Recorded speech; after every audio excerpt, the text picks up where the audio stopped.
Nasumbagan ako ang akong ka-meet up tungod sa filter. DJ Sam karong panahon na daghan na jud kaayo ang mailad.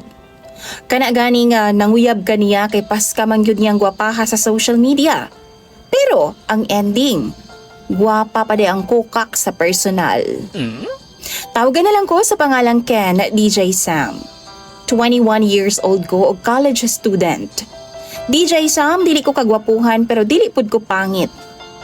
Wa pud ko gapangilad sa social media.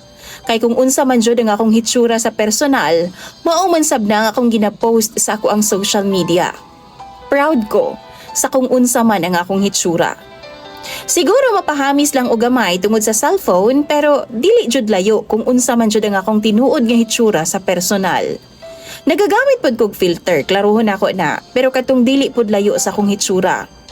Kana ang close to natural lang gyud nga looks, DJ Sam. Second year college ko, na ako'y nauyab, nga tawgon na lang nato sa pangalang Maymay. Parehas ming duha gikuha nga kurso.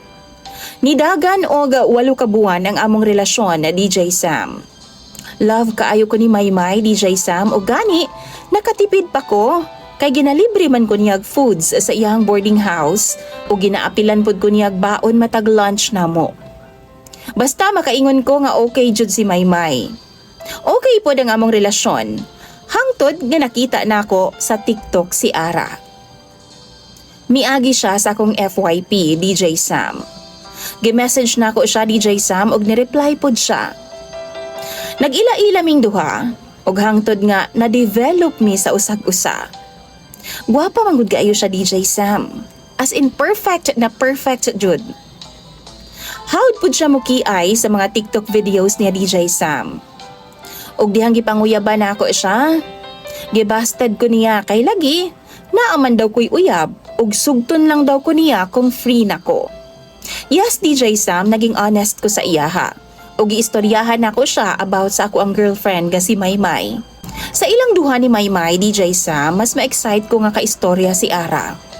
Maong saway pagduha-duha, gibuwagan nako si Maymay o gipursu nako si Ara. Naging kami, DJ Sam, og after 1 month, first month sa rin namo, nagsabot ming duha nga magkita nami.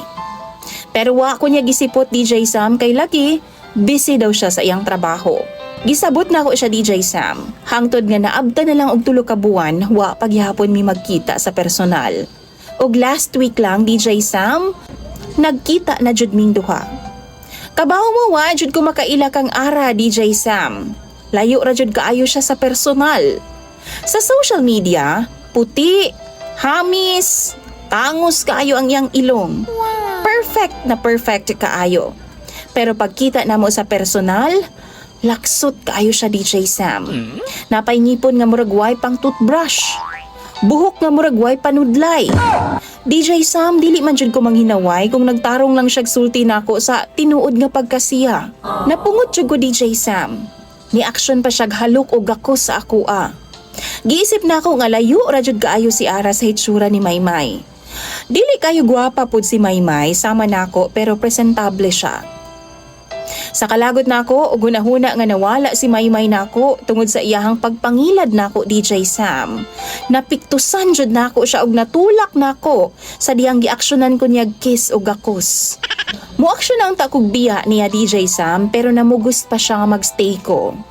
Nagakos-gakos akong likod. Maong wa ko kaantos. Ako siyang napiktusan pag-usab. Mura jud din tawag suso sa sapa og dagway, DJ Sam. Nakipagbulag ko niya, apan wa siya misugot. Kay nahigugma daw siya nako pag-ayo. Plano na gani daw niya nga ipaila-ila ko sa iyahang pamilya. O kung mawala daw ko niya, mas maayo pa daw idemanda ko niya sa akong pagpamisikal sa iyaha. Mauna akong problema karon, mga followers ni DJ Sam. Gikalibgan ako na. Unsaon ko mani? Dili ko gusto nga makipagbalik ni Ara, DJ Sam, kay di gyud ako matake ang yang hitsura sa personal. Pero di pud ko gustong mapriso. Tambagi daw ko ninyo please, kay ako nang basahon sa comment section. Imong follower, DJ Sam, Ken.